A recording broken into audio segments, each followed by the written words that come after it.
maybe vegetarian based, but they're also doing steroids. So Yeah, so whatever. yeah, okay. We tangented a little bit there, but that's okay. Yeah.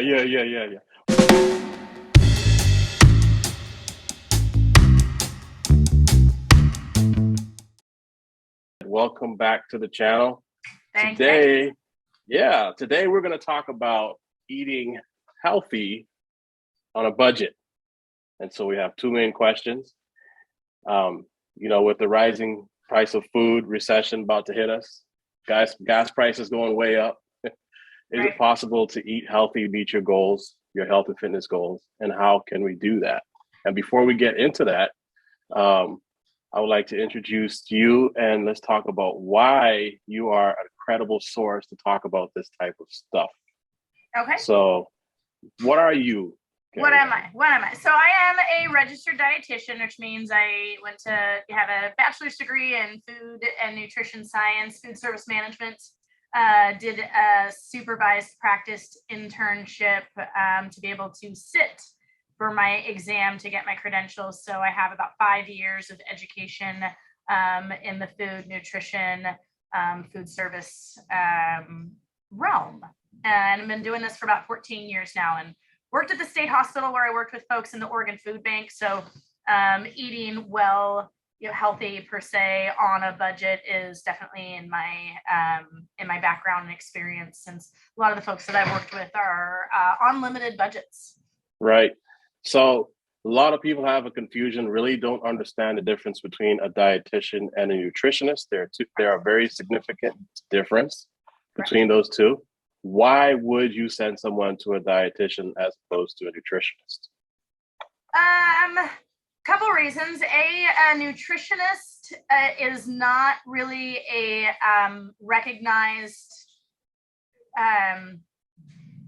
credential. So anybody can call themselves a nutritionist to some respects, even your GNC guy who has like a 24-hour cert or something, or like a 2 or 3 hour certification they did can be a nutritionist.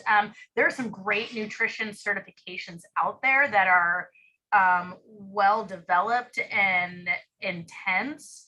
So you just don't know what you're getting when somebody claims they are a nutritionist. They could be great, or they could have, again, like a 2 hour supplement cert to try to sell you supplements. A registered dietitian has a credentialing body. It's much like a registered nurse. There's very specific college education you have to have. You do have to have a supervised practice, which means you work in various different rotations under registered dietitians to make sure that you're learning kind of on the job. And then you have to sit for a pretty intense exam to be able to get your credentials. And then from there, we have to recertify every 5 years, getting 75 continuing education credits every 5 years. So, a health coach, a nutrition coach with some of those great certifications can be a wealth of knowledge and support and a resource, maybe a little less expensive out of pocket than, say, a registered dietitian. But the advantages of working perhaps with a registered dietitian who's going to have that same knowledge and experience is you may be able to bill health insurance. Your health insurance may cover the cost of your working with that individual. So it's not like nutritionists are not worth perhaps pursuing. It's just, what are your goals? If you have chronic health conditions, should most definitely be working with a registered dietitian, because we have that education, that experience with medical nutrition therapy, where a nutritionist is not going to get that. It's more of weight management, perhaps hypertrophy, things like that. Absolutely. All right. Thanks for that good explanation. Thank you. So let's move on to our discussion. So, gas prices are crazy. We see cost of living skyrocketing. Yeah. It's ridiculous. Right. It's all impacting our food too. Right. So health and fitness is an investment in your health, particularly the food that we eat.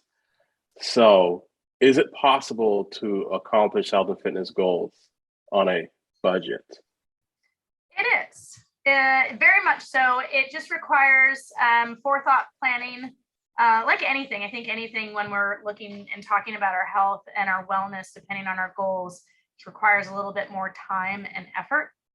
I think it's important to think about especially if you're the type that you don't have time, so you're going out to eat a lot, looking at how much you're spending going out to eat and seeing how that can translate over into shopping, and the time there too. So it's again, being aware of what your limitations are, but generally to be able to eat healthy on a budget, it's, don't be afraid of buying things on sale, using your coupons. That can definitely help.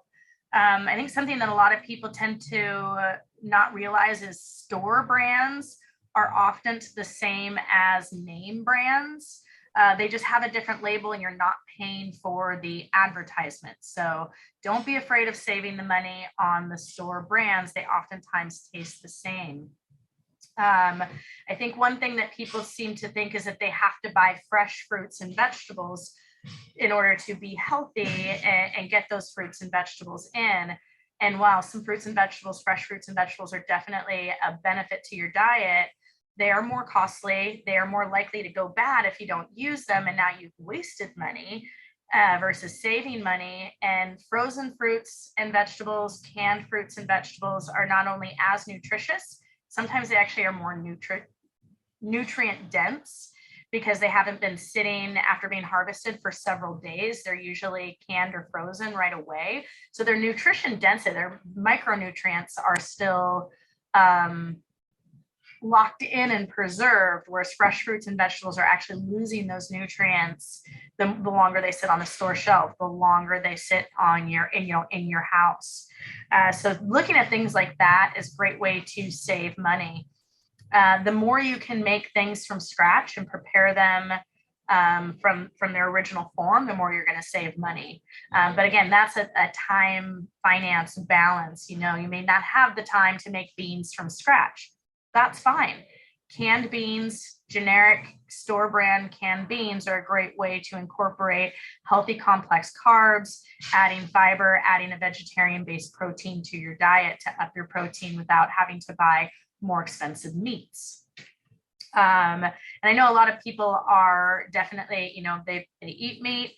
It's a great way to get protein, especially if you're looking to lose weight or build muscle. Either way, protein is your friend. So if you have the space, look at buying larger packs of meat because you're paying less per pound. You have to have the freezer space. If you don't have the freezer space, then you are buying the smaller packages. That's fine. But looking for things that, may have a little bit more fat on them, cut the fat off. You don't have to eat that. You can cook it with it on there, but you don't have to eat it. Now you're getting a leaner cut of meat, even though you're paying for a fattier cut of meat that's typically cheaper. I honestly will look at the meat that's kind of on sale because it has to be sold today. As long as it's not too discolored, great way to save a lot of money. You just got to cook it that day or freeze it right away. So those are just some little things you can do as far as just paying attention to the space that you have. Planning ahead is another really important part. Just going to the grocery store with no plan, no idea what you're going to make for the week, no idea what you have in your kitchen.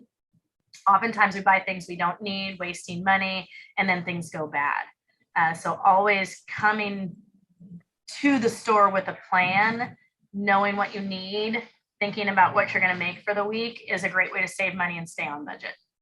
Saving money sounds like more so, like you said, you hit the nail on the head, planning and preparation, as opposed to just going to the store and choosing food. It's preparation as well. So Right. I really like that advice. I think there's a lot of people that feel canned foods aren't as healthy, like you said, as fresh produce. So certain types of frozen foods they feel aren't as healthy. So I'm Right. glad that you mentioned that. So I think that's a really good start for this discussion. This is part one of a series. There's so much more we can talk about when it So comes much to more. so much more, so many different ways of looking at this, because Right. there's eating healthy and saving money definitely works well together. It Right. just takes a lot of planning, preparation, some forethought. And I Right. think you are the right person to talk to about this type of thing. Thank I you. remember when I was a college student, I ate very healthy, as Yeah. opposed to no, seriously, no Okay. joke. Good. I wasn't eating top ramen. I was but gonna say like healthy top ramen, just add some extra vegetables to it or something like that. There's frozen peas. I ate healthy on a budget. Good, Uh, good. but that's because I was raised Seventh-day Adventist when I was a youth. Okay. I grew up Seventh-day Adventist, born Seventh-day Adventist, and the health message is a huge thing Right. for the Seventh-day Adventist people. And so I already had that training. What's that? Vegetarian based. Yeah, vegetarian based, plant based. So I already had that background. So I know it's very possible to accomplish your goals. Um, Absolutely. I'm no longer vegetarian, but Okay.